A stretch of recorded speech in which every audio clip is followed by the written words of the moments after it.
reviews and lore crafting and everything, we have realized that not all paladins are good or have the best intentions or have the best reputations.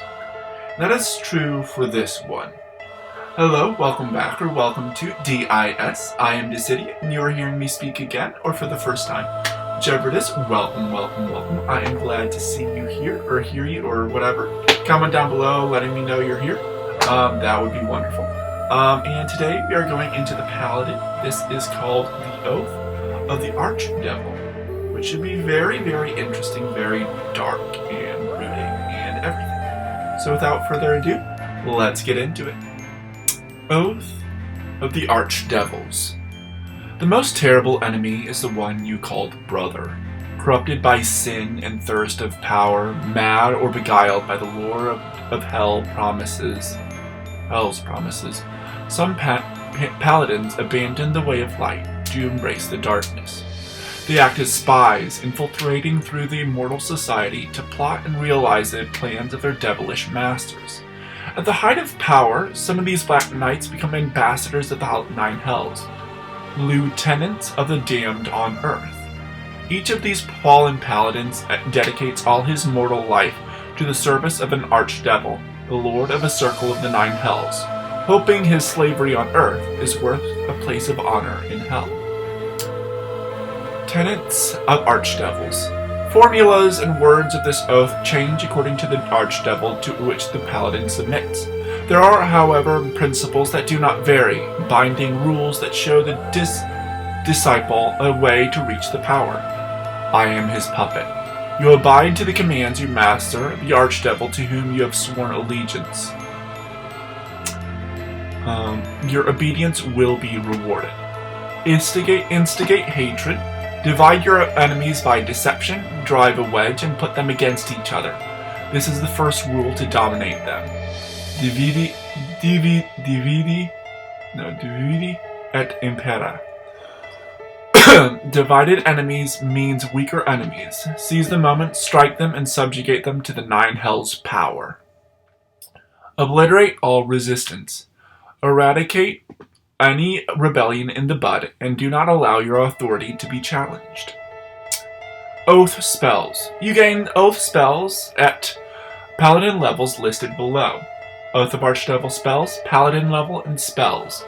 At third level, you get command and disguise self. At 5th level, you get crown of madness and invisibility. At 9th level, you get summon lesser devil and fear. At 13th level, you get Confusion and Giant Insect. At 17th level, you get Infernal Calling and Insect Plague. There is something where, for the, Summon Lesser Demon from the Xanathar's Guide to Everything, replace the demon subtype with Devil. An Infernal Calling from the Xanathar's Guide to Everything. Good to know. Channel Divinity. When you take this oath at 3rd level, you gain the following 2 channel divinity options. King of Lies. You can invoke the obscure blessing of your archdevil to beguile your enemies. As a bonus action, you grant yourself a +5 bonus to every charisma deception checks for the next 10 minutes. You can also ignore effects that prevent you from lying, like Zone of Truth. Infernal Flame Blade. As an action, you can transform the metal of your weapon in a beam of crackling fire. For 1 minute, all damage dealt by the weapon becomes fire damage. It deals an extra 1d4 fire damage, and it emits bright light in a 20-foot radius and dim light 20 feet beyond that. You can end this effect on your turn as part of any other action. If you're no longer holding or carrying this weapon, or if you fall unconscious, this effect ends. Delver of Secrets. Starting at 7th level, you have advantage on every wisdom, intuition, insight checks against creatures within 20 feet of you. As an action, you can also read in a creature's creature mind to discover one of its secrets. You must be able to see the creature, and it must be within 20 feet of you. Effects that block the mind reading block this feature too. You can use this feature a number of times equal to your charisma modifier, minimum of 1. When you finish a long rest, you regain all expended uses. Villainous Authority. Starting at 15th level, you emit an aura of maleficence that discourage your enemies, minions, or any enemies to attack you. Because of this, you are always under the effect of Sanctuary that use your spell save DC. Fiends and undead make the saving throw against the spell with disadvantage. This effect has no effect on Celestials. Interesting. And finally, Hellish Reaper. Starting at 20th level, you can transform in an avatar of the 9 hells, transmuting your flesh in infernal fire or Stygian ice. As an action, you obtain this benefits for 1 minute. You gain immunity to fire or cold damage. Choose one of them when you use this feature. You have resistance to the damage dealt by non-magical weapons or sources, and any critical hit against you becomes a normal hit. Once you use this feature, you can use it again after a long rest. You can't.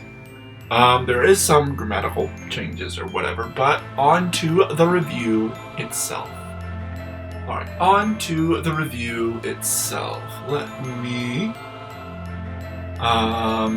go back to it. Story-wise, I do enjoy it. It sounds really interesting. Would love to see it in play, as with all of the things I read. Having kind of been turned to the Archdevils side to help them in whatever way they want. The tenets are really interesting to serve the Archdevil and divide the people and subdue enemies and destroy any resistance. Let's see. Reading it and seeing that they're more whatchamacallit, insidious and kind of not necessarily strong, the face of a thing, and more kind of crafty and stuff. It makes sense that they have things like disguise self and command and invisibility and fear and stuff, which is cool. I do like that they have changes to some other spells to make it summon lesser devil and summon lesser demon. Infernal Calling, that makes sense. King of Lies, that's cool. Infernal Flame Blade is neat. I don't think that's too overpowered or underpowered. Maybe a little underpowered. Yeah. Delver of Secrets is pretty cool. Villainous Authority is cool. Hellish Reaper is cool. I don't think any of these are overpowered or underpowered. I think they're pretty good the way they are. Let's see. Anything else? Keep in your mind my sister's D&D inspired bar idea whenever that comes out. I am getting close to being done with school for the semester, so I'll focus on this and other social media sites and my Twitch and all that fun stuff. I do have a new on Twitch. I do have a new sponsor, which is cool. So I'm going to be working with that for the month or something like that. I don't know how long it's supposed to be, but I'm probably going to do a month, and then we'll go on. It's going to be Warpath, which is a new-ish PC game, which should be interesting. Not necessarily something I'm interested in itself, but that's fine. Let's see, what else? Comment down below any what your thoughts on this subclass. Seems like a very interesting one. Join me next video as we do some lore crafting around it. Should be interesting. I think previous episode, channel subscription, like, comment, subscribe, share if you want to. If you want to support me in any way, comment down below, join my Discord server, email me. I'd love to create a community that kind of supports each other. Want to get some other streamers together so we can help each other kind of get better or whatever, along with YouTube and everything else. That should be fun. And that is about it. I'll see you guys in the next video where we lorecraft around the Paladin of Archdevils. But until then, this idiot out.